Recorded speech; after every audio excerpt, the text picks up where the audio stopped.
Assalamu alaikum wa rahmatullahi wa barakatuh. Good morning to one and all.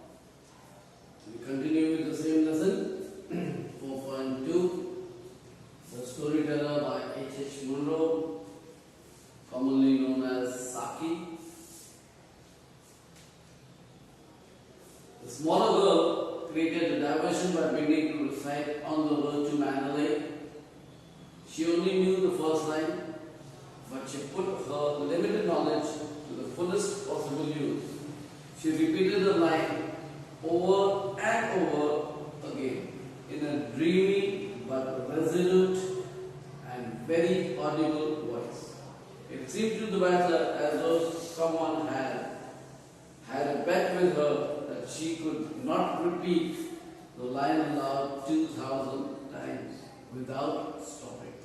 Whoever it was who had made the wager was likely to lose his bet. That means this particular girl, the smaller girl,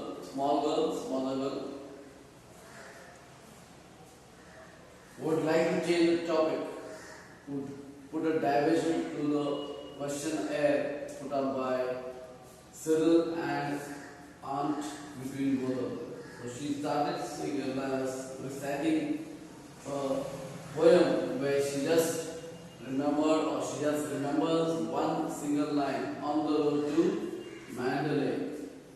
And here in this particular part of work done up by the smaller girl, the battler makes some sort of assumptions, assuming things. It seemed that the girl only knew that one particular line and she put it into that particular way, saying it continuously in such a very easy and good manner that anyone who may have put up a bet or who may have challenged the child for saying it continuously would have lost that particular challenge. Because the child was totally firm, totally resolute. She was determined to do what she wanted and put in all her efforts so that that particular discussion between Aunt and Cyril would be changed. And the battler himself just making assumptions and thinking that no one could stop that child because the child was in such a mood of entertaining people, of creating nuisance for the people in and around the railway carriage. She was saying it in such a manner that it is not obvious, on the road to Mandalay, on the road to Mandalay, on the road to Mandalay, on the road to Mandalay, on the road to Mandalay, on the road to Mandalay.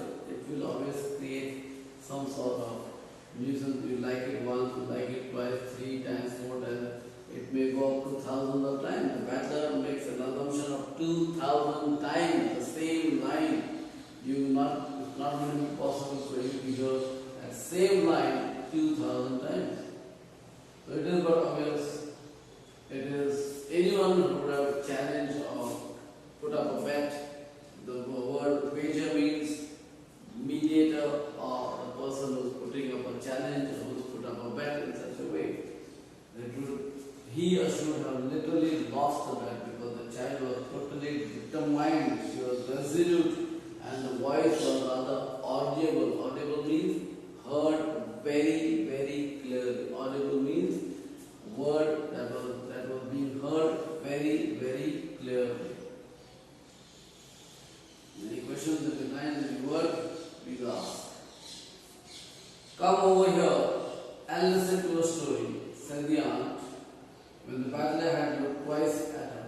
Obviously, now the aunt, seeing the battler showing faces of different expression, where it's showing of nuisance, it's showing of annoyance. Now the face was turning into red, blue and black and he's showing faces of anger. Now the aunt, what she put it up in such a manner that she was calling the children close to her so that she could say some story and the children will stay quiet for at least a few minutes also. The children moved listlessly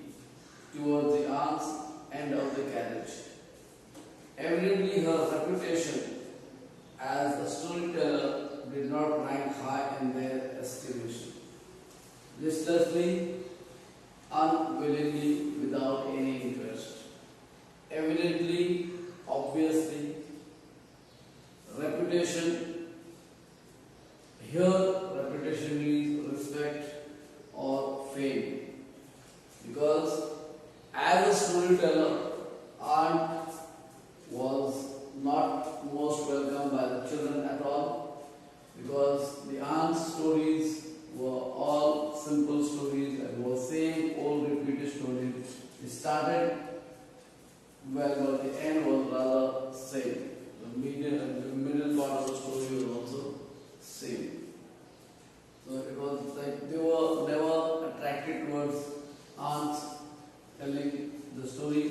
She is the storyteller here, but without any estimation, without any opinion, without giving any form of judgment. The children are heading towards her, but in an unwilling manner, in a reluctant manner, in a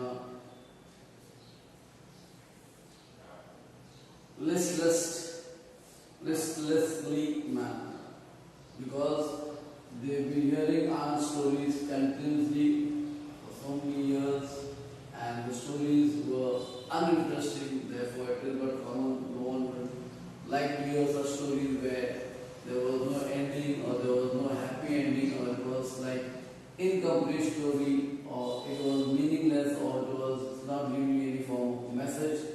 Children are interested where you get some moral story from it, where you get some message from it, and where the children enjoy the story in an interesting manner.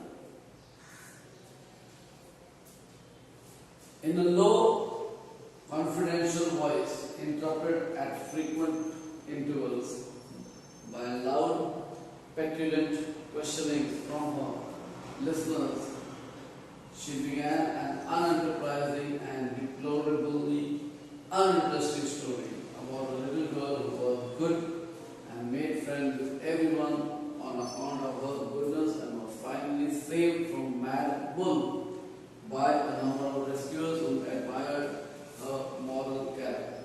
That means now the story aunt was telling them was about a good girl who would listen more and question less, and it would be in a particular manner where the story was rather unadventurous. That means there was no adventure in it, and there was simply no mode of saying the story deplorably, in a very bad way, something which is explained in a rather unsatisfactory manner, and in such a way the story is not interesting at all. A little girl, obviously small girls are good unless and until you beat them up or don't satisfy their needs, and then they will create nuisance for you.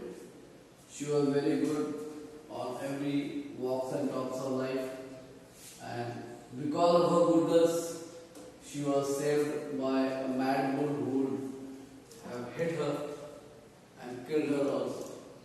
That means the story is telling, if she was good, she was saved. If she wasn't good, what would have happened? That was the next question. Wouldn't have saved her if she hadn't been good?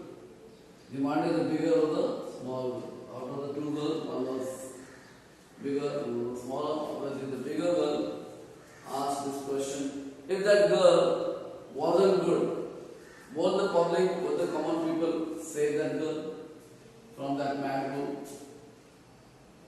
It was exactly the question that the bachelor had wanted to ask. That means the bachelor was just listening silently to the complete story, the behavior of the children and the aunt in a frowning manner, in a facial expression manner, showing different type of expression, so that aunt could understand what type of behavior the bachelor would like from the children and from the aunt herself.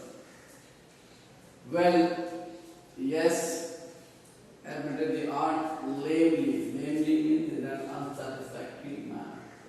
Lamely means in an unsatisfactory But I don't think they would have run quite so fast as to help her if they had not liked her so much. It is common, let the person be good or bad, old or young.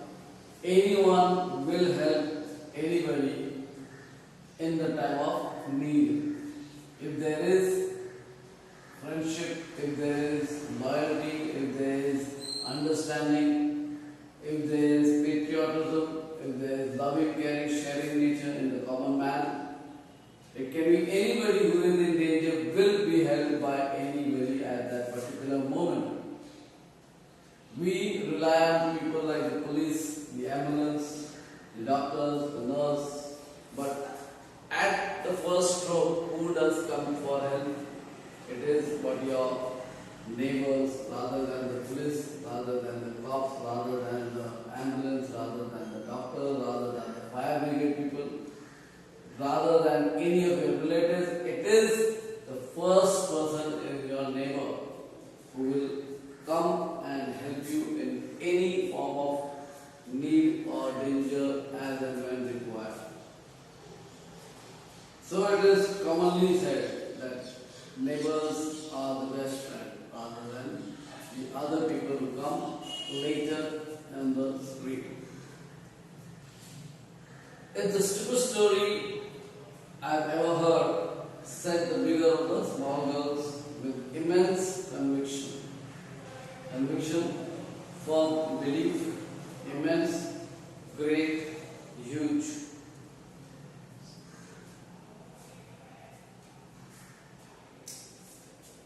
That means the elder girl is telling that this is the worst or the stupidest or the most foolish story till date I have heard from you, aunt. I didn't listen after the first bit. It was so stupid, said Cyril. Now again, the elder girl is saying, I have never heard such a stupid story in my life. Giving complete conviction, that means making it a firm belief, resolute, determined that till today, no such story, stupid story, horrible story, meaningful or meaningless story. Cyril said, I just didn't listen. I didn't listen after the first bit. The first bit is first part. I heard only the first part. The remaining was stupid for me, so I did not pay attention to the story in such a particular manner.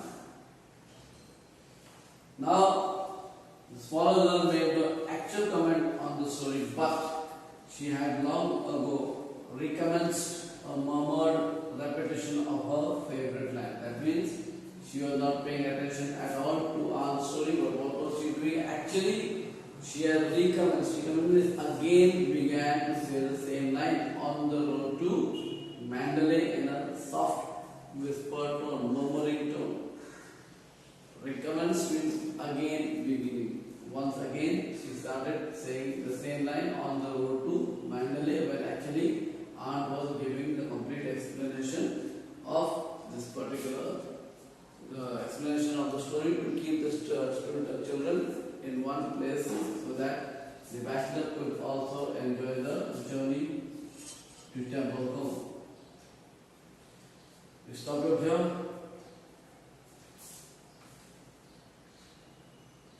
Any questions, any doubt? You're most welcome to call me, chat with me on Telegram also, WhatsApp also.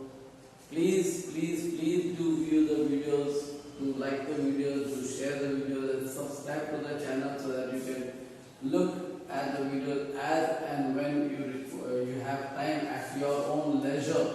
You must try to be on time online to see the videos. For 9th standard it is 10 o'clock.